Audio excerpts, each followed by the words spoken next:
সুপ্রভাত বন্ধুরা, সব বড়দেরকে প্রণাম এবং ছোটদেরকে আমার ভালোবাসা জানিয়ে আমি আজকের ব্লগটা শুরু করছি। তো এখন দুপুর হয়ে গেছে, সকাল থেকে ব্লগটা স্টার্ট করিনি, এখনই করছি। মানে সকাল থেকে শরীরটা খুব একটা ভালো ছিল না, মানে কেমন যেন লাগছে। কালকে এমনিও রাত হয়েছিল ঘুমোতে, তারপর মানে শরীরটা ঠিকঠাক লাগছিল না। তাই রাকেশকে বললাম যে রাকেশ আর ও করে আমার বাবি ওরা দুজন করেই বাজারে গেছিলো, আমি আজকে বাজারেও যাইনি। তো রাকেশ বলছিল যে তুমি ঠিক আছে থাকো ঘরে আর ঘুমিয়ে যাও, চোখে যখন সমস্যা হচ্ছে বলছো জ্বালা জ্বালা করছে, মানে কেমন যেন লাগছে, শরীর জ্বালা জ্বালা মানে চোখ জ্বালা জ্বালা করছে, তখন বলছে তুমি ঘুমিয়ে যাও, আমরা বাজার করে নিয়ে আসছি, আমি বাজার করে নিয়ে এসে তারপরে রান্না করবো।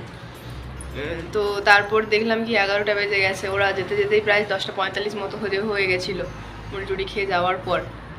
তারপর আসবে, তারপর রান্না হবে, তাহলে অনেক লেট হয়ে যাবে আর কি। মানে এমনি বাড়িতে থাকলে ঠিক ছিল। আজকে ওই এখানে আজকে ন্যাশনাল ডে, দুবাইয়ের মানে ইউএ ন্যাশনাল ডে আর কি। তো ওই জন্য আজকে আমাদের রাতে একটা জায়গাতে যাওয়ার প্ল্যান আছে। তো ওখানে ফায়ারওয়ার্কস হয়, তো ওখানে ওই 5টার দিক করে বেরোবো।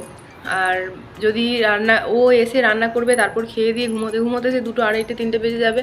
তারপর বাবি বিকেলে উঠতে চাইবে না, আবার 5টার মধ্যে ওকে খাইয়ে বের করানো অনেক চাপের হয়ে যাবে। ওই জন্য ভাবলাম তাড়াতাড়ি ওকে খাইয়ে দিই, ওই জন্য উঠে গিয়ে রান্না করলাম। আর এই দেখো কি রান্না করেছি, আর আমি এখন বাবিকে খাওয়াতে বসবো। তো দেখো আজকে শরীরটা ভালো ছিল না বলে তেমন কিছুই রান্না করিনি। তো এখানে এই যে ব্রোকলি আলু ভেজেছি, ডাল করেছি, আর ইলিশ মাছের ঝাল করেছি, আর এইদিকে বাবির মাছ ভাজা, আর এখানে বাবির ওই যে থালাটাতেই নিয়ে নিয়েছি, তো ওটাতে লঙ্কা ছাড়া ওর ব্রোকলি আলু ভাজা। আর এইদিকে দেখো ওর খাবার বেড়েছে, ও খায়নি, খাবে না, চলে গেছে ওর বাবার কাছে। ওর বাবা নখ কাটছে এখানে, ও গেছে ওর টেডিটাকে নিয়ে, ওর টেডিটারও নখ কেটে দিতে হবে। কি করছো তুমি? ভাত খাচ্ছ? কি করছো তাহলে? দুষ্টুম ভালো।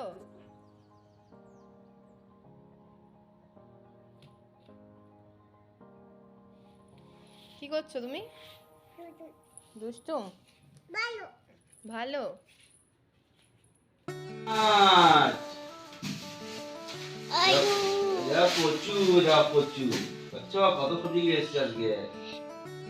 কি সবজি আনছে গো? কি সবজি আনছে বলো?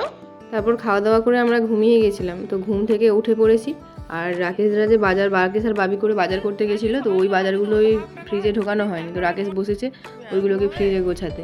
আর এদিকে দেখো বাবির ঘুম ভাঙছে না, ওকে জোর করে টেনে তোলা হয়েছে, মানে একদম ওঠার ইচ্ছে নেই, তাই আমাকে জড়িয়ে ধরে রেখেছে। দেখো ফ্রিজটার অবস্থা দেখো শুধু, মানে সে ভরে গেছে একদম সবজিতে। এই সপ্তাহের প্রথমটাতে এত সবজি হয়ে যায়। আর এটাকে এদিকে দেখো ঘুম থেকে মানে ঘুম ছাড়ছে না মোটেই কিছুতে, কাঁদতে কেঁদেই যাচ্ছিল। যেই লেসের প্যাকেটটা হাতে দিয়ে দিয়েছি, এখানে বসে বসে চুপচাপ কুকুর করে লেস খাচ্ছে আর বসে আছে। তারপর আমরা এখানে বেরিয়েছি, রেডি হয়ে গেছি যাব বলে। তো আমরা সোয়েটার টোয়েটার নিইনি, যা হোক মোটামুটি অতটা ঠান্ডা নেই। আর বাবিকে একটু সোয়েটার টুপি পরিয়ে দিয়েছি, কারণ ওই সাইডটা ফায়ারওয়ার্কস যে দিকটাতে হবে, ওই দিকটা সমুদ্রের তীর, তো ওই দিকটাতে ভালো মতোই বাতাস থাকবে। তো ওই জন্য ওকে এখানে সোয়েটার টুপি পরিয়ে দিয়েছি। এখানে তবে অবশ্য তেমন ঠান্ডা পড়েনি, তবে এই ঠান্ডা বাতাসটা দিচ্ছে, তো তাই শুরুতেই আর ঠান্ডাটা লাগাবো না বলে ওকে সোয়েটার টুপিটা পরিয়ে নিয়েছি। তো আমরা চলে এসেছি এখন লিফটের মধ্যে।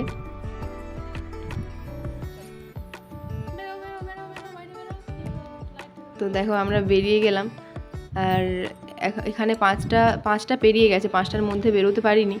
তো 5টা পেরিয়ে গেছে। ওই রাকেশের একটা বন্ধুর আসার কথা ছিল, ও আমাদের সাথে যাবে। তো ও আসতে লেট হয়েছে বলে তাই আমরাও বেরোতে লেট করে দিলাম। একসাথে যাব, তো কেউ আগে চলে গেলে তখন একটা কেমন লাগে, 3জনে যেহেতু যাব। তো এই যে চলে এসেছি, দেখো আমরা বাস স্ট্যান্ডেও এসেছি। তো তারপর এদিকে আমরা এখন দেখো বাসে উঠে গেছি। আর আজকের বাস জার্নি বাপরে বাপ, এত কষ্ট আমার কোনো দিন হয়নি। এইখান থেকে আমাদের রুম থেকে আমরা যে জায়গাটাতে যাচ্ছি মারিনা মল, তো ওই জায়গাটাতে যেতে আগের বারটাতে যখন গিয়েছিলাম আমাদের 20 মিনিট লেগেছিল। আর ওই 20 মিনিটটা এবারে পুরো 2 ঘন্টারও বেশি লেগে গেছে। মানে 5:40 দিকে আমরা বাসে উঠেছিলাম, আমরা ওখানে নেমেছি প্রায় 8:10-15 দিক করে। আর এই দেখো রাস্তাগুলো তো ওই এর জন্য, ন্যাশনাল ডের জন্য সাজিয়েছে, বেশ দারুণ সুন্দরও লাগছে দেখতে। এগুলো পুরো একদম মানে প্রায় যতটা রাস্তা ততটাই বলতে গেলে এই দিকে পুরো লাইটিং করে ভরে দিয়েছে একদম। আমাদের ওখানে দীপাবলি টলি যেমন হয়, এরা অতটা দীপাবলি সেলিব্রেট করে না, এরা এইগুলোকেই করে। এই দেখো রাস্তার ধারে কত বাচ্চারা দাঁড়িয়ে আছে, সব ওই পতাকা নিয়ে, বাচ্চা বড় সবাই দাঁড়িয়ে আছে পতাকা নিয়ে পুরো এখানে সব ইয়ে করছে। আর রাস্তার ধারে কত লোক দেখো। এখানে না ব্যাপারটা আমি তো জানি না, রাকেশ শুধু বলছিল কি রং খেলা হয়, রং খেলা হয়। আমি বলি কি রং খেলা হয় এখন, আবার কিসের রং খেলা? বলছে হ্যাঁ ওরা রং খেলে এখন। রং বলতে আমরা ওখানে কি আবির রং যেমন খেলি না, ওরম না। এরা এখানে ওই স্প্রেগুলো হয় না, ফোম স্প্রে। তো এই দেখো গাড়িগুলোতে দেখো একদম ভরে দিয়েছে ওই ফোম স্প্রেগুলো। এই বাচ্চাগুলোর হাতে হাতে সবারই, এই দেখো সবারই হাতে হাতে আছে মোটামুটি। সব গাড়িতে এ ওর গাড়িতে দিচ্ছে, সে তার গাড়িতে দিচ্ছে, মাথায় দিচ্ছে, মুখে দিচ্ছে, পুরো ভরা। আর এইগুলো দেখার জন্যই এই রাস্তার ধারে এত লোক দাঁড়িয়ে আছে। আমি ভেবেছিলাম কি এখান থেকে হয়তো ফায়ারওয়ার্কসটা দেখা যায়। রাকেশ বলছে না, দেখা যায়, অতটা ভালোভাবে দেখা যায় না। আর এই দেখো ছেলেগুলোকে দেখো, সব গাড়ির ওপরগুলো তো খোলা, যে সমস্ত গাড়ির ওপরগুলো খোলা তারা সেই ওপর খুলে ওপরে উঠে গেছে, দাঁড়িয়ে দাঁড়িয়ে দিচ্ছে। আর যাদের গাড়ির ওপরটা খোলা যায় না তারা ওই কাঁচ নামিয়ে কাঁচের সাইড থেকেই দিচ্ছে। আর এই বাসে এতক্ষণ বসে বসে আমার মুখের অবস্থা দেখো, আমার শরীরটা এত খারাপ লাগছে না, মাথা ধরে গেছে, মানে কেমন যেন বমি বমি পাচ্ছে না, কেমন একটা হচ্ছে শরীরটা। তারপর মোটামুটি আমি অনেকটা চলে এসছি এইদিকে প্রায়, কিন্তু সে এত থেমে থেমে বাস যাচ্ছে, বাস যেতেই চাইছে না, মানে এত রাস্তায় ভিড় তো সব দাঁড়িয়ে। এই দেখো আমাদের কাঁচের মধ্যে দিয়ে চলে গেল, মানে সবাইকে এখানে তো কাঁচের ভেতরে দিতে পারছে না, তো কাঁচ দেখে দেখে সাইডে সাইডে মানে ওরা এরকম করে দিচ্ছে। আর এখানে সব লোকগুলোকে দেখো, আর এরা সব এখানকার লোকাল লোক, মানে সব আরবি যে লোকগুলো, এদের ড্রেসগুলো দেখেছো কেমন সব? এই ড্রেসটার নাম আমি ঠিক জানি না, এই ধরনের ড্রেসগুলো এরা পরে। আর চারিদিকে দেখো না, গোটা রাস্তায় ছুটছে। আর রাস্তার এখানে রেস্ট্রিকশান প্রচুর, মানে সেখান দিয়ে রোড পেরোনো যায় না, কিন্তু আজকের দিনে কেউ কিচ্ছু মানে না। তো রোডের মাঝখান দিয়ে ছুটছে, গাড়ি রোড দিয়ে ছুটছে, তো ওই জন্যই গাড়িগুলো একদম স্লোভাবে যাচ্ছে। মানে 20 মিনিটের রাস্তা 2-2.5 ঘন্টা, মানে বুঝতে পেরেছো কতটাক্ষণ লেগেছে। আর আমার অবস্থা তো খারাপ হয়ে যাচ্ছিলো পুরো, বাসে ভিড় এমন, এই দেখো সামনে পুরো জ্যাম ভর্তি, জ্যাম লেগে গেছে। তো কতক্ষণ ধরে ধরে বাস যাচ্ছিলো, পুলিশ আছে তাও মানে অত করছিল না।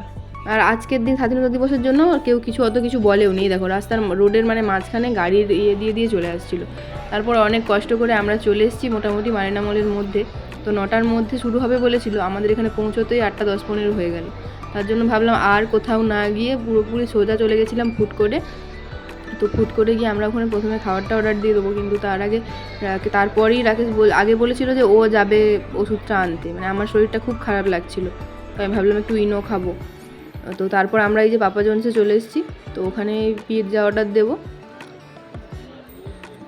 তো ওরা দেখছিল যে কোন পিৎজাটা অর্ডার দেওয়া যায়। তো এখানে দামগুলো অনেকটাই দেখাচ্ছিল। তারপর আমরা ভেবেছিলাম অন্যটাতে যাব, তারপর আবার ভাবলাম থাক, অন্য এটা ওটা দেখতে গেলে আরও লেট হয়ে যাবে, সেদিকে তখন এটা শুরু হয়ে যাবে ফায়ারওয়ার্কসটা। তার জন্য এই পাপা জোন্স থেকেই আমরা এখানে এটা পিৎজা অর্ডার করে দিলাম। 13 ইঞ্চির ওই 64 দিলাম, আর ওটা অর্ডার করলো। আর রাকেশ এখানে এই একটা আলু ফ্রেঞ্চ ফ্রাইস টাইপের ওইগুলো অর্ডার করেছে। ফ্রেঞ্চ ফ্রাইস না, এটাকে ফ্রেঞ্চ উইংস বলে। তো ওইগুলো অর্ডার করেছে, মানে একটু মোটা ধরনের আলু হয়। আর এই দেখো পুরো মলটা আমি দেখাচ্ছিলাম। আর এই দিকটা পুরো ফুড কোর্টে না, পুরো ওই পিৎজার দোকান আছে, এখানে ম্যাকডোনাল্ড আছে, ওইদিকে পিৎজা হাট আছে, পুরো ভরা এগুলোতে খাওয়ার দোকান। আর এই নিচটা তো এরকম ওই দূরে দূরে, আমি এখান থেকে ফোনে আসছে না অতটা, অনেক বড় মলটা। আর এই সাইডগুলো দেখো বেশ দারুণ সুন্দরভাবে সাজিয়ে রেখেছে, বেশ গাছের করে রেখেছে। আর এই পাশের লোকগুলো কি যে খাচ্ছিল জানি না, ওরা ওই ইজিপশিয়ান, এত গন্ধ আসছিল। আর এটাকে দেখো, এই ব্যাংকটাকে দেখো, এই নিচে বসে পড়েছে, বসে গিয়ে সে ওখানে খেলছে। এই যে পিৎজা হাট, আর ওই সাইডের তো ম্যাকডোনাল্ড। তো আমরা পাপা জোন্স থেকে নিলাম। আর রাকেশ ওখানে গেছিলো, আর ওই ছেলে রাকেশ বলছিল যে ও ওষুধ আনতে যাবে, কিন্তু ওর বন্ধুটা ও বললো তোমরা থাকো, আমি যাচ্ছি। আমি একটা ইনো আনতে পাঠিয়েছিলাম, তো ও ইনোটা আনতে নিচে গেছে, আর ও আসলে তারপরে আমরা খাবো। আর আমি এখানে বাবিকে খাইয়ে দিচ্ছি, কিন্তু বাবি তো খেলো না, একটু বাদেই দেখবে। দেখো দুটো খাওয়ার পরেই তুলে দিল, ব্যাস খেলো না, পুরোটাই বমি করে তুলে দিল। ও মানে এতটা ধকল করে করে এসছে, তো ওরও শরীর এতটা ধকল সহ্য হয়নি, আমাদেরই শরীর খারাপ হয়ে গেছে, আর ও তো বাচ্চা। তো আমি ভাবছিলাম যে ওর অ্যাসিড ধরনের হয়ে গেছে, মানে একটু যেন কেমন একটু স্মেল পাচ্ছিলাম। যাবে না কেউ নেই ওদিকে, চলে এসো ওদিকে, এসো ভিডিও করবো, এসো। শুধু ছুটে আর একে দেখো, এ তো মোটে থাকছে না, জুতো টুতোও পরছে না, পায়ে গরম লেগে গেছে, জুতো ফুতো খুলে দিয়েছে, আর শুধু এই টেবিল ওই টেবিল করে ছুটে বেড়াচ্ছে। আর ওর বাবা ওর পেছনে খাবার নিয়ে ছুটছে, করছি একটু খাও, করছি একটু খাও। সে তো মোটেই কিছুতেই খাবে না। ওই আমাদের সাথে একটু ওই ফ্রেঞ্চ উইংসগুলো খেয়েছিল, আর কিচ্ছু খায়নি। আর এই যে এখানে দেখো, এই যে ফুলের এগুলোকে, বেশ টবগুলোকে দারুণ করে সাজিয়েছে। আমার এই জায়গাটা খুব ভালো লেগেছে। আর ভাবি ওই দিকটায় খেলতে খেলতে ঠুকা হয়ে গেছে, আমার কাছে দেখাতে এসছে ঠুকা ঠুকা, দিয়ে আমাকে দেখাচ্ছে ফু ফু ফু দিয়ে দিতে হবে, ওর মাথায় ঠুকা হয়ে গেছে। তো এখানে আমাদের পিৎজাটা রেডি হয়ে গেছে, চলে এসছে দেখাতে। আর এই আলুটার কথা বলছিল রাকেশ, এই বড় বছরতে এইটুকু আলু দিয়েছে, ওটা 5 গ্রাম নিয়েছে, মানে 5 থেকে 6টা পিস দিয়েছে আলু, বলছে ওটা 150 গ্রাম। মানে এত বাজে লেগেছে, আমরা মানে একেবারেই ঠকে গেলাম। কটা আলু দিয়েছে আমি তোমাদেরকে দেখাচ্ছি, দেখো এই দেখো, 2টো কি 3টে একটু মোটা, আর 2-4টে ছোটো ছোটো আলু ছিল। মানে এটা নাকি 150 গ্রাম, ওটা 5 দিরাম, মানে প্রায় 120 টাকা মতো। 120 টাকায় ওই 5 পিস আলু দিয়েছে। আর এই পিৎজাটা 13 ইঞ্চির পিৎজা, এটা 64 দিরাম নিয়েছে। আর 64 দিরাম মানে ইন্ডিয়ান কারেন্সিতে ধরো তোমার ওই 1250 টাকা মতো। আর এই নিচে দেখো 2টো কার্টুন যাচ্ছিল, আমি কিছুক্ষণ বাদে দেখেছি, তো ভিডিওটা করতে করতেই ওরা পেরিয়ে গেছে। আর বাবিকে দেখো, ওইখানে কাঁচগুলো দেখে ওইগুলো শুধু ধরতে যাবে, নিজের খাবার এই যে ফেলে খেলো না। আর এইদিকে এই যে ওই যে আলু ভাজা নিয়েছি, কই আলুটা কই, সবটা মুখে ভরে দিয়েছে, কি অবস্থা, পুরোটা মুখে ভরে দিয়েছে, পুরোটা মুখে ভরে দিয়েছে।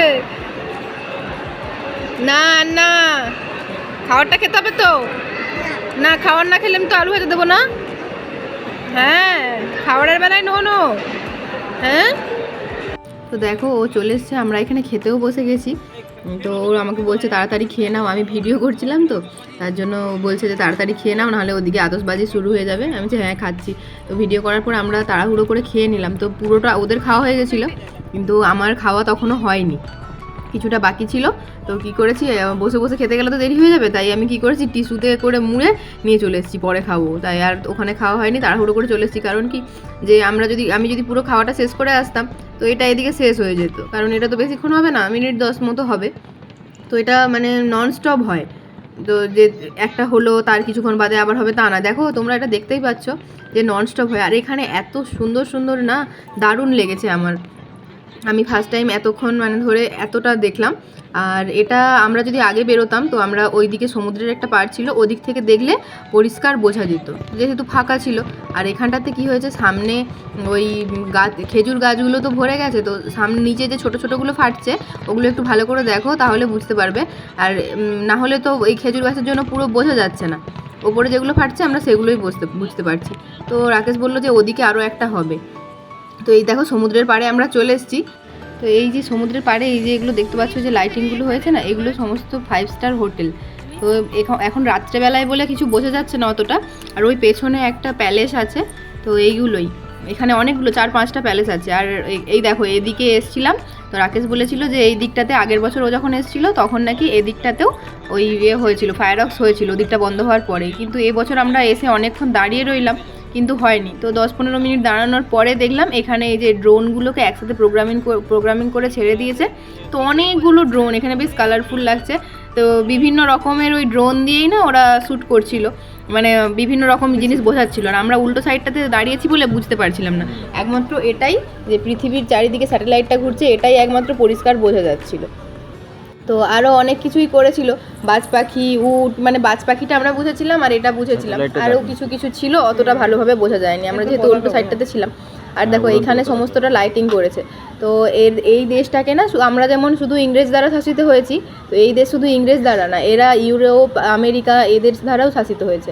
এই 1971 সালে এদের স্বাধীনতা হয়েছিল।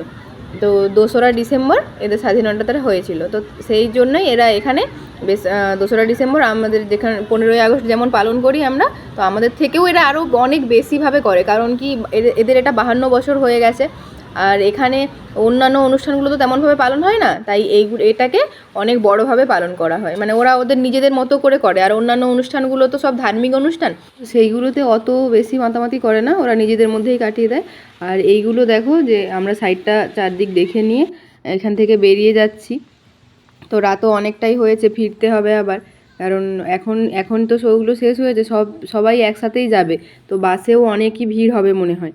তো ওই জন্যে আমরা আরও তাড়াতাড়ি করে বেরিয়ে যাচ্ছি, যে বাচ্চা নিয়ে বাসে উঠতে হবে। আর এই সময়টাতে এমনই অবস্থা যে আমাদের ওই লাইনের হামদান স্ট্রিটের ট্যাক্সিও পাওয়া যাবে না, আর এটা অনেকটা দূর, তো তাই এদিকে আসেও না। আর বাস সার্ভিস এখানে যেতেই দেখো আমরা চলে এসেছি বাস স্ট্যান্ডের কাছে। আর এই যে আমাদের বাসটাও চলে আসছে। এই বাসটাতে রাকেশ জিজ্ঞাসা করছিল একজনকে যে এটা অন্যরকম অন্য বাস আর কি, অন্য নাম্বার 69। তো বলছিল যে হামদান স্ট্রিট বা ইলেকট্রিক স্ট্রিটের আশপাশ কি যাবে, তো যদি যায় আমরা তাহলে একটু ওখানে নেমে হেঁটে চলে যাব। তো বাসটাতে যা ভিড়, আসতে না আসতেই সবাই যা উঠে গেল। লোকটা বললো হ্যাঁ যাবে, কিন্তু আমরা আর উঠিনি। বাসটার অবস্থা দেখো, পুরো ভিড়ে একদম ঠেসাঠেসি, তো বাচ্চা নিয়ে সম্ভবই নয় ওখানে যাওয়াটা। তো তারপরে যে বাসটা এসেছিলো আমরা অনেক কষ্ট করে সেটাতে উঠেছি।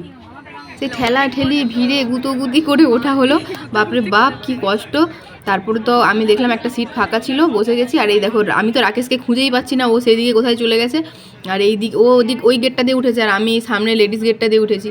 তারপর বাবি তো ঘুমিয়ে গেল। তারপর শরীরটা না আমার ঠিকই ছিল, কিন্তু তারপর আবার তো ভিড়ের মধ্যে আমার মাথা ব্যথা শুরু হয়ে গেছিলো, তারপরে গা এত বমি বমি করছিল, খুব কষ্ট হয়েছে। তো ভিড়টা দেখো, শুধু সাফোকেশন হবে না, মানে এসি বাস সমস্ত কিছুটা বন্ধ, তারপর আবার এইদিকে এত ভিড়। বুট দাও, রেখে দিয়ে দাও, চলো বাড়ি চলে এসেছি। আর এদিকে দেখো আমরা বাড়ি ঢুকেছি, আর বাবি এখানে বুট খুলতে গিয়ে ওর হচ্ছে মানে বুটের ভেতরে যে কাগজগুলো থাকে সেটা বেরিয়ে গেছে, তো ওটা এখন ওকে পরিয়ে দিতে হবে। আর আমার মুখের অবস্থা দেখো, আমার একদম এনার্জি নেই আর ভিডিও শ্যুট করার। তো ওই জন্যই এখানেই ব্লগটা শেষ করে দিয়েছি। তো আজকে এখানের মতোই ব্লগটা শেষ করলাম। তো সবাই ভালো থেকো, সুস্থ থেকো। আমার ভিডিওতে কিছু ভালো লাগলে লাইক কমেন্ট শেয়ার করো, এবং আমার চ্যানেলে নতুন হলে চ্যানেলটাকে সাবস্ক্রাইব করো। টাটা।